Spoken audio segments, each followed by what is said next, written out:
Rachel Ribamonte Ilaw, also known as Rocky dito sa Alliance in Motion Global.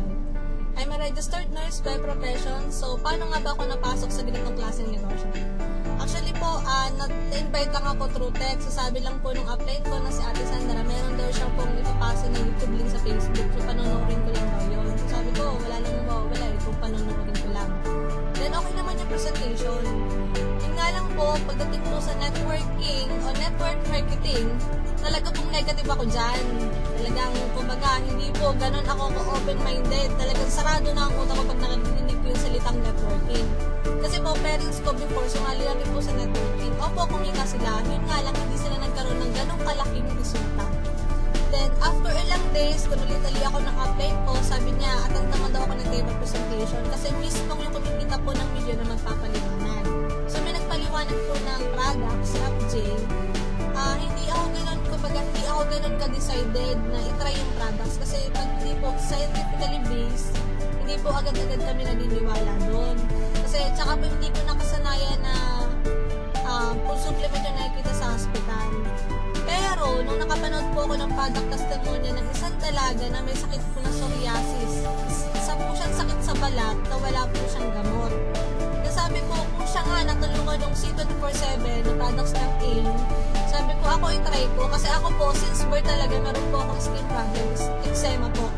So, for 24 years, honestly, talagang uminom po ako ng synthetic drugs. Yan po yung uminom ako ng antibiotic at saka po ng pampatulog. So, everyday, uminom ako ng pampatulog para lang po, paiwasan ko na hindi siya mawawag, ganyan. Then, para po matuyo yung mga sugat ko, pag nagkakaroon, is kailangan ko talaga uminom ng antibiotic. So, parang naging maintenance po siya. Alam naman po natin na pag po hanggang tumanda ako na kung laging yun ang ginagawa ko, sigurado po ako ang tatamaan po sa akin yung kidney ko at saka yung liver. Ayoko naman po na i-dialysis ako at ayoko naman magkaroon ako ng liver cancer. Kaya sabi ko, itry ko nga to kasi sinabi doon na natural daw siya. Sabi ko, sige, try ko. Kung siya natulungan, hindi naman ganun kalala yung case ko compared dun sa kanya, malamang, kumbaga magiging effective din sa akin. So yun lang, parang yun lang yung nag-ano sa akin na interest ko na, itry ko lang yung products. So kaya kung mapapansin nyo, ito po yung picture ko, no, yung mga pula-pula dyan. Nagpa-picture ako dyan before ko mag-try ng products para at least kung hindi gumana sa akin, na lang po ipapaghabulan ako. Pero na-amaze po ako talaga sa resulta. After ilang weeks talaga, as in natuyo siya, hindi ko kailangan uminom ng synthetic drugs. Hindi ko na kailangan uminom ng pampatulog para lang po hindi siya kabuti kasi hindi na siya ganun kumakating.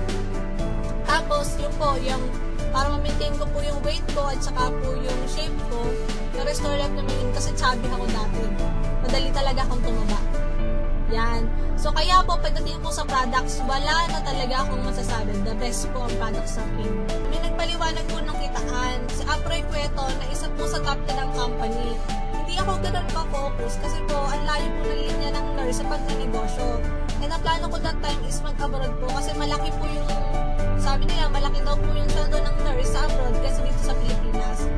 Yun nga lang po, nung pinakita po ni Aproy, yung iba't ibang tao na nagkaroon ng resulta dahil sa negosyo kagaya ng janitor, taxi driver, tricycle driver, grade po yung natapos, yung balsamador, abogado, teacher, police, doctor, doon ko na-realize na kahit pala professional ka o hindi ka professional, may natapos ka o wala,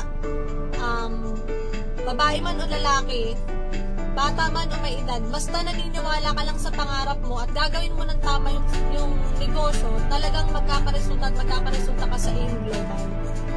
At isa sa pinaka nagustuhan ko, ito yung nakita kong paraan para mapauwi ko yung husband ko po dito sa Pilipinas. Isa po kasi siyang seaman at mas marami po yung buwan na hindi ko siya kasama kaysa yung bakasyon niya. Kaya nga po, saludo ako dun sa mga kababayan natin OFW na 2 taon, 3 taon yung natitiis nila na hindi sila nakakauwi dun sa Pilipinas. Kasi lungkot at inip yung kalaban nila dun. Pero kahit gusto nilang umuwi, hindi sila makauwi kasi may pamilyang umaasa sa kanila. Then, yung iba, naririnig yung kwento bago sila mag-for good sa Pilipinas, kailangan nakatapos muna yung mga anak nila. Pero yung iba, hindi nakakatapos kasi nag-aasawa na. Yung iba naman, pag nakaipon na daw ng malaki, saka magnenegosyo. Pero madulugi kasi wala namang idea sa pagnenegosyo. At worse, yung iba, umuwi na may sakit. Diba? Ano ba yung silbi na nagtrabaho ka ng matagal sa ibang bansa, nakaipon ka ng malaki, pero uwi ka sa Pilipinas para ipagubot yung sarili mo, diba?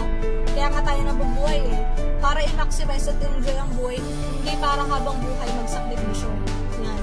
Then, ayun yung mga bagay na sabi ko, ayoko mangyari sa pamilya ko. Kaya ito yung naging dahilan, kaya nag-decide akong i-try yung ganitong klaseng negosyo na sabi ko, kung may mangyari, good. Kung wala naman, okay lang, at least sumubok ako. Pero ang great news po dyan, after 1.5 years po, nang tuloy-tuloy po namin trabaho yung ganitong klaseng negosyo, I've got my first brand new Chevrolet Sonic 2014 model. Dati po kasi second hand lang yung gusto ko, pero ito yung binigay po ni God, kaya sobrang thankful po ako. And hindi ko ma-imagine po kung sa pagiging empleyado, malamang aabutin ako ng ilang taon, malamang 10 taon, 20 years bago ako magkaroon ng sariling sasakyan. Kaya sobra po nakaka-excite kasi nung kinuha ko po yung sasakyan, hindi talaga ako marunong mag-drive. Diba? Sabi nga po nila, marami nga pong marunong mag-drive sa labas pero wala namang sariling sasakyan. Kung sasabihin mo naman sa akin na pag-iisipan mo, okay lang yan. Basta huwag mo lang patatagalin. Kasi wala namang yumayaman sa pag-iisip. At kung idadahilan mo naman sa akin na hindi mo tulig niya, wala kang time, wala kang pera, ayaw mo ng negosyo, ito lang ang tanong ko sa'yo, kapatid. Papayag ka ba na mas malaki ang dahilan mo kaysa sa pangarap mo sa pamilya mo? 8 years na po ang company at wala nang dapat patunayan pa. Kaya sobrang lumalaki at nakikilala lang ito sa iba't ibang bansa. Kaya naman lahat po ng leaders namin is OFW na ginagawa po nilang part-time ito gamit lamang ang Facebook at YouTube. Kaya kung ikaw na nakakapanood at nakakadinig ng video na to at gusto mo ng magandang pagbabago sa buhay mo, ito lang ang payo ko sa iyo, kapatid. Sumabay ka na. Dalawang bagay lang po yung iiwan ko sa inyo is number 1 is decide. Mag-decision ka na magandang pagbabago sa buhay mo at sa buhay ng pamilya mo. Hindi pwede pag-iisipan mo lang to at pangangarap ka. Ginagamitan po ito ng tamang desisyon at ng action. Kasi you and your family deserve a better life. And number 2 po is try. Subok-subok lang. Huwag kang matakot sumubok. Mas matakot ka sa maaaring mangyari kapag di mo sinubukan. Kasi ang malaking pagkakaiba po ng mayaman sa mahirap is yung lakas ng loob nilang sumubok ng mga bagay-bagay. Kasi paano mo nga naman malalaman na kaya mo kung hindi mo susubukan? Tama ba? And kung ako nga na babae, na hindi ko po ito linya, at unang-una, sobrang mahihain po ako.